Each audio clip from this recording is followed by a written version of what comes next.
할렐루야. 우리 서로의 얼굴을 마주하며 인사하도록 하겠습니다. 하나님의 평화가 당신과 함께하기를 원합니다. 아담과 하와로부터 시작된 갈라짐의 역사로 인해 모든 사이에 쌓여진 담을 우리는 표현하기, 그러니까 말하기를 통해 무너뜨려야 한다고 지난주에 나누었습니다. 우리 영진 하늘가족 여러분, 한 주간 어떻게 말을 조금 이쁘게 하셨나요? 나는 그래도 말이라도 이쁘게 했다. 한번 손들어 보세요. 한 분도 안 계신, 저기 뒤에 우리 친구들이 설교를 들었을까요? 엄마한테, 아빠한테 들었으리라 믿습니다. 저도 한 주간 제 아내에게 부목사님의 마음에 공감하려고 최대한 노력을 했습니다. 그래서 예전 같으면은 그 타이밍에, 그 순간에는 제가 존댓말을 쓰면서 짜증을 냈어야 했는데, 이번 한 주간은 그러지 않으려고 노력을 많이 했고요. 아마 부목사님도 느끼지 않을까라는, 아닌가요? 네, 느끼고 있을 것 같습니다. 자, 말하기를 통해서 담장을 무너뜨리기 시작했다면 오늘은 그 사이를 더욱 가깝게 하는 지혜를 나누고 결단하려 합니다. 자, 옆 사람을 보고 오늘의 말씀의 제목 따라 읽도록 하겠습니다. 밥 먹자. 다시 한번 밥 먹자. 자, 옆 사람 보고 인사하셔야 됩니다. 다시 한번 시작. 밥 먹자.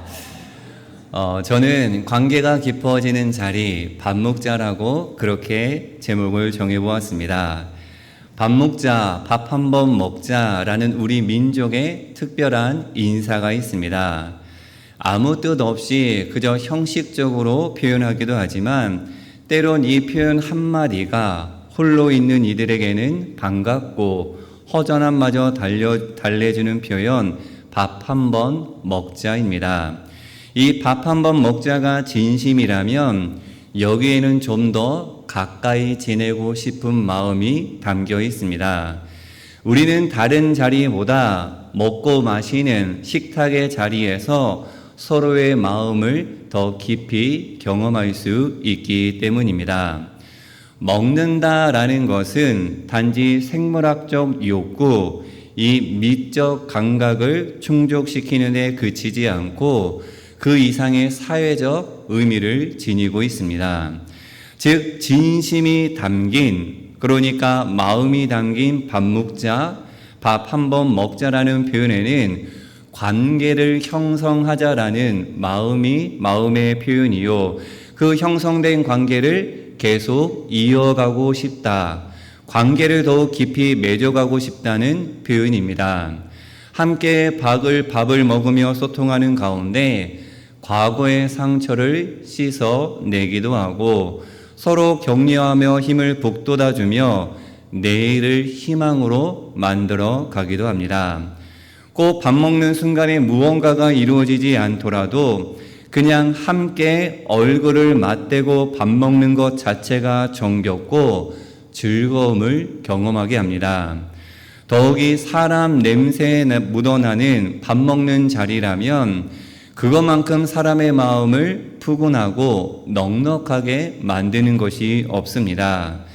그래서 이제 관계를 깊어지게 하는 그 밥을 누구와 먹느냐도 중요합니다. 성경에서도 밥 먹는 모습을 확인할 수가 있습니다. 다윗은 왕위에 오른 후에 자신의 절친이었던 요나단을 기억하고 사울 집안에 남은 후손을 찾아 나섭니다. 다윗은 집안이 몰락한 후에 남의 집에서 살고 있었던 요나단의 아들 무비보셋을 찾아내 그의 할아버지 사울의 밭을 돌려주고 항상 왕 앞에서 식사를 하게 합니다. 왕권과는 무관하지만 무비보셋에게는 이제 사울의 가문을 이어갈 수 있는 기반이 허락되는 그러한 식사의 자리였습니다.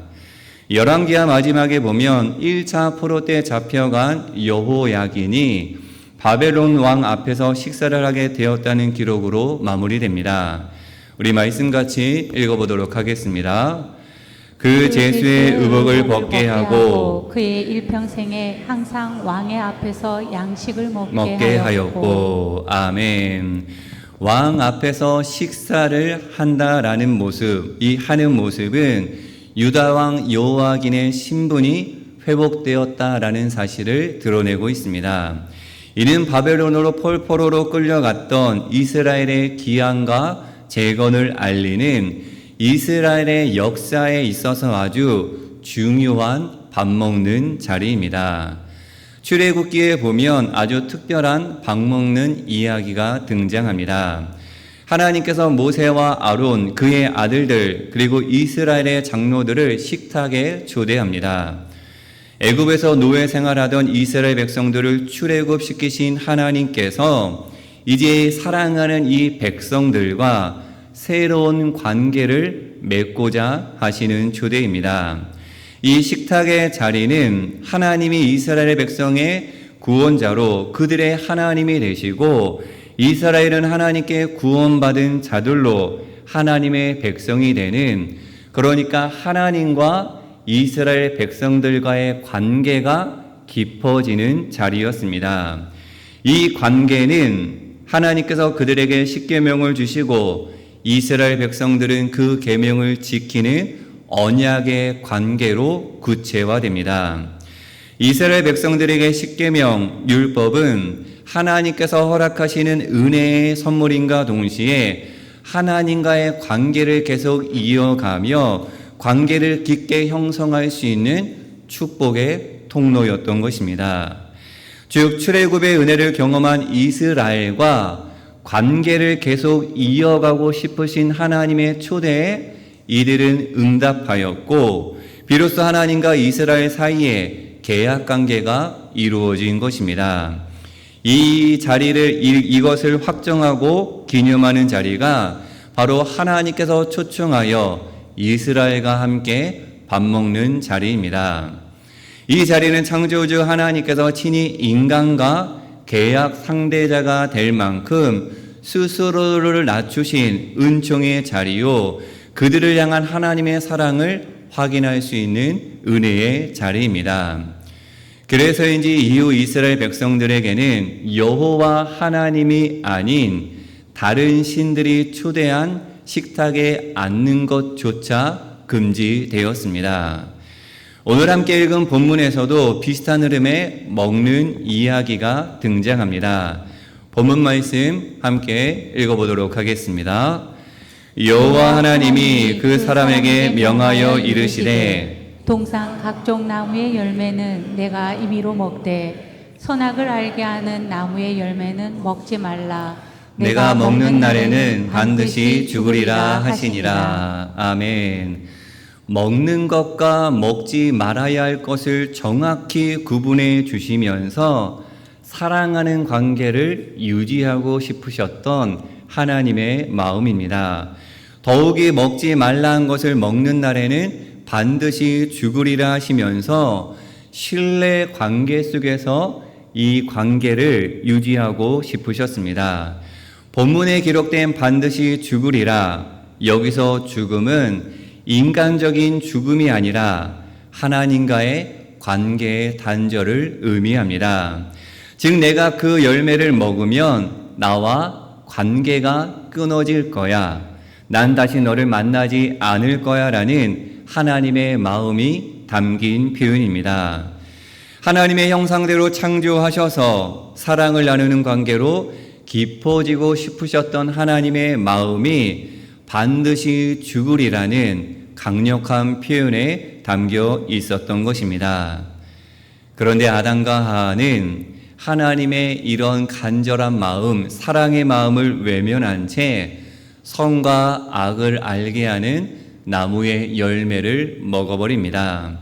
이는 하나님께서 다가오시는 하나님의 사랑을 외면하는 행동이요, 사랑해라고 고백하는 하나님의 음성에 길을 막는 반응이요, 사랑한다라고 손을 내미시는 하나님의 손길을 뿌리치는 행동입니다. 그 결과 하나님과 인간 사이는 멀어져 버렸습니다. 즉 이 선악과 사건은 먹어서 죽는 사건이었습니다. 이와는 달리 먹어서 하나님과 연결되는 사건이 있습니다.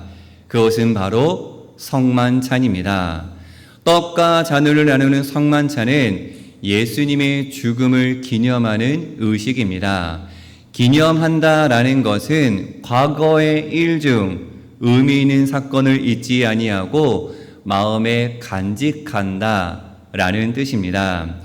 하지만 성만찬에 참여하는 그리스도인들은 과거를 기억하고 기념하는 것에서 한 걸음 더 나아가야 합니다.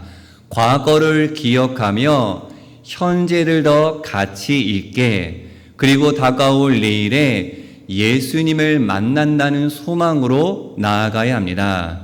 단순히 예수님께서 십자가에 달리시기 전, 곧 잡히시기 전날 밤에 제자들과 나누었던 최후의 만찬을 재현하는 것이 아닙니다.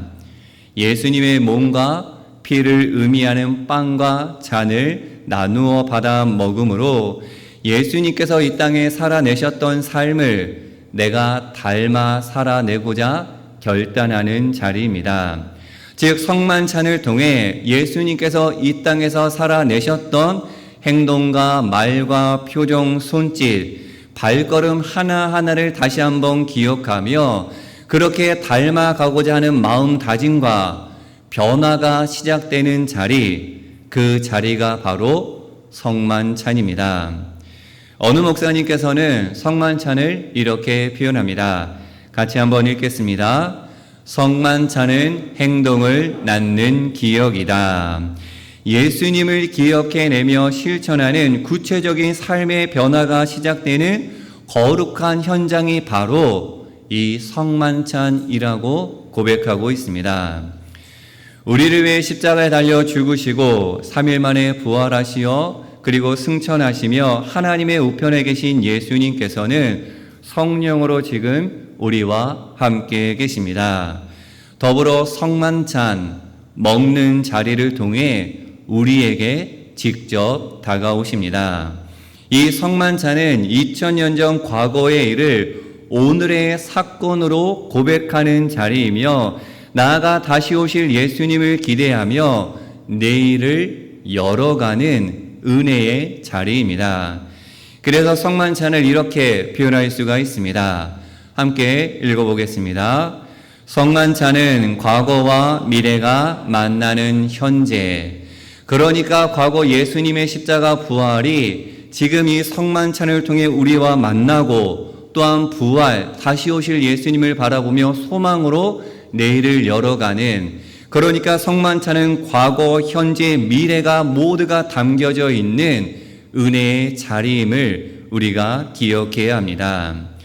창세기 2장에 기록된 선악과를 알게 하는 열매를 먹는 자리가 하나님과 멀어지게 하는 자리였다면 이 성만찬은 하나님과 가까워지는 자리입니다.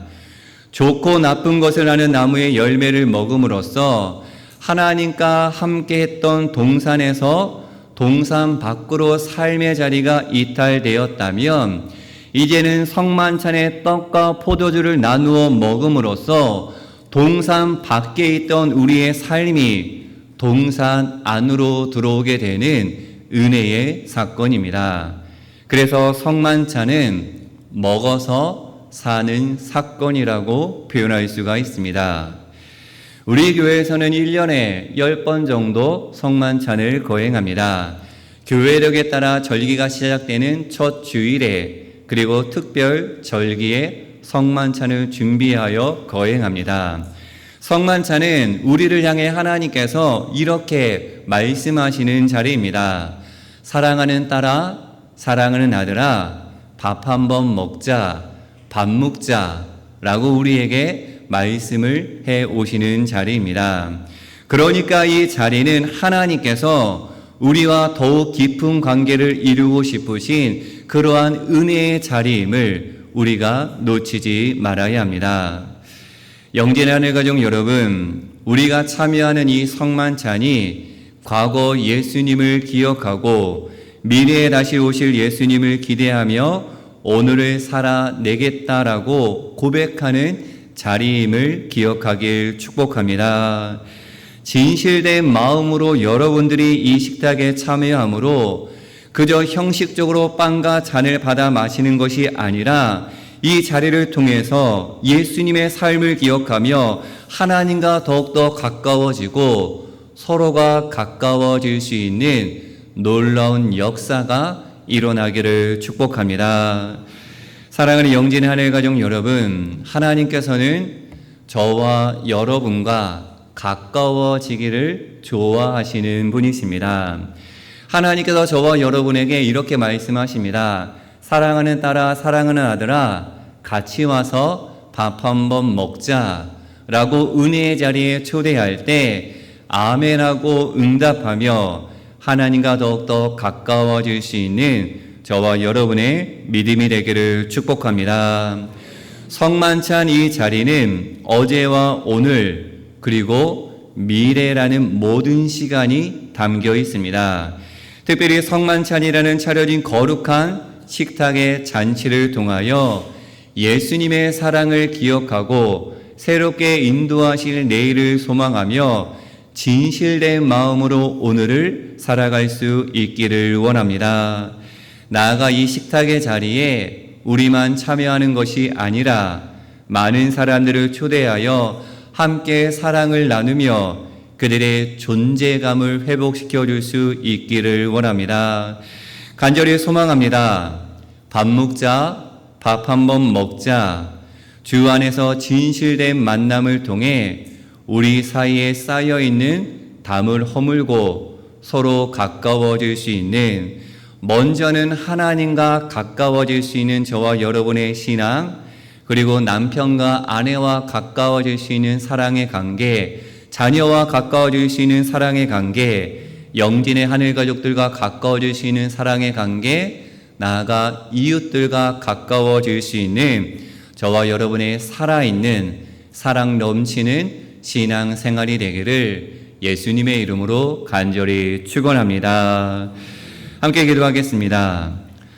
사랑의 하나님, 하나님께서는 우리를 향해 끊임없이 밥 먹자, 밥 한번 먹자라고 말씀하시는데 우리가 외면하고 있는 건 아닌지 깨닫게 하옵소서. 우리에게 먼저 다가오셔서 손을 내미시는 하나님의 손을 꼭 잡게 하시고 하나님과 더욱 가까워지게 하옵소서. 하나님과의 관계에 막힌담이 있다면 허물게 하시고 우리 사이에 막힌담이 있다면 진실된 만남을 통해 허물어 한 마음을 품게 하옵소서. 하나님께서 친히 몸을 내어주시는 성만찬을 통해 하나님의 사랑을 기억하게 하시고 이루실 내일의 소망을 바라보며 지금 이 순간을 감격하며 살게 하옵소서. 언제나 우리를 사랑하시고 인도하시는 예수 그리스도의 이름으로 기도하옵나이다.